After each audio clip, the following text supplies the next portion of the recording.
Welcome to the channel, Scooters and Tours. I'm your host, Chris Bailey, and what we're going to talk about is riding 30 plus. If you haven't subscribed to my channel, please hit that subscribe button or that like button. It'll help so much. Now, what does it feel like to actually ride 30 plus on a scooter? Well, we're going to get into it. So this is going to be more of an informal video, which is I'm going to try to have a lot more of. So if you want to and you want to learn something about scooters, please put it in the comments below and I'll see if I can make a video on it. But until then, we're going to talk about what it means to ride 30 miles an hour or more.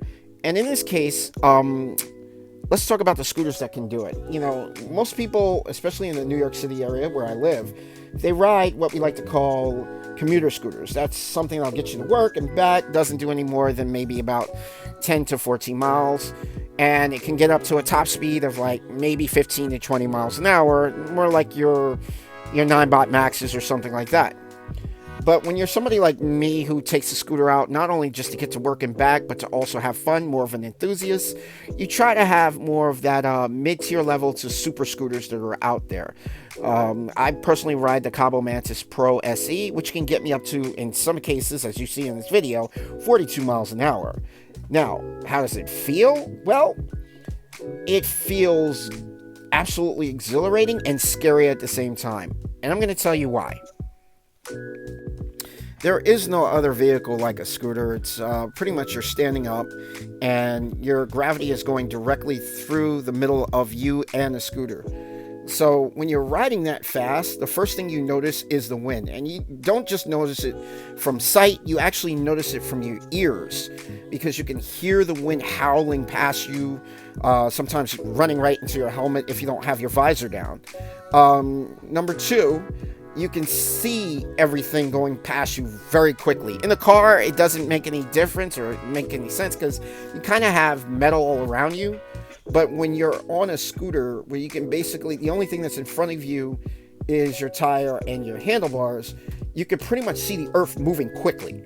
So there is that fear factor. But when you're riding out there, and a lot of times I do it when I'm alone or on a road that I can basically get away with it, which is a road that I do it alone or sometimes in the tunnel like you see here, I let it go and it's just exhilarating. It's scary at the same time because you're always going to have the fear of what happens if a pothole or a stick or something like that. But we'll talk about that in a second.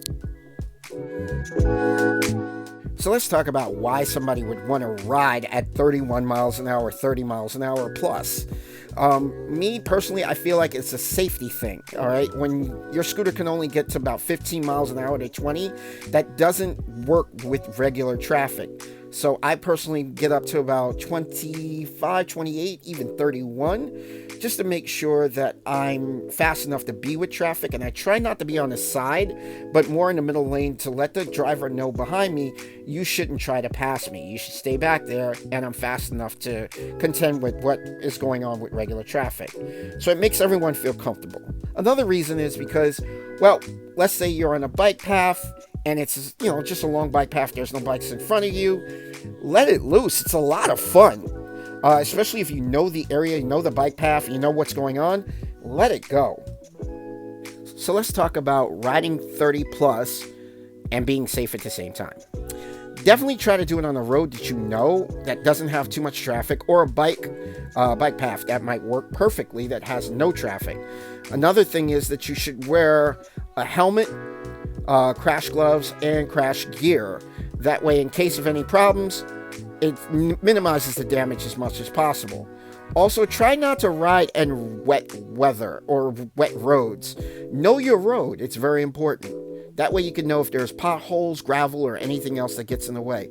Check your suspension and screws. That is very important. The last thing you want to happen as you're riding is all of a sudden your scooter falls apart, and so do you.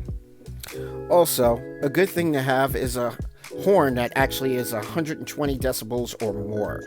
Last thing you want to do is be in traffic, hit the horn, and the cars don't even know that you're there, or pedestrians. Someone asked me in the comments a video ago, does the scooter, the Cabo Mantis Pro SE, get speed wobbles? And the answer is no, it doesn't really get speed wobbles, but I really don't stick on 40 to 41 miles an hour to try to figure it out. But either way, what I've witnessed and what I've felt is that it doesn't. But if you feel like your scooter does, try getting yourself a steering damper. It'll help out a lot. A lot of scooters like the Varla, the Cabo, they do come with built-in kind of steering dampers, but if you feel that it's not enough, definitely get a steering damper. Hopefully this helped in understanding why somebody would want to ride 30 miles an hour plus on their scooter.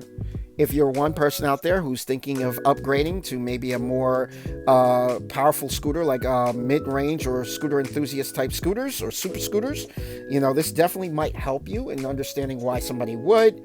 The next thing we're going to do is we're going to talk about slime and is it a reputable product. This was something that somebody had commented on a video ago, and I'm definitely going to talk about that and why I actually prefer to buy brand new inner tubes and tires, because I'm going to be showing us exactly how it is to change the wheels on the Cabo Mantis Pro SE.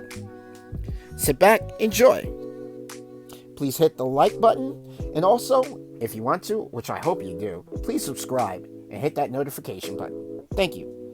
Have a nice day.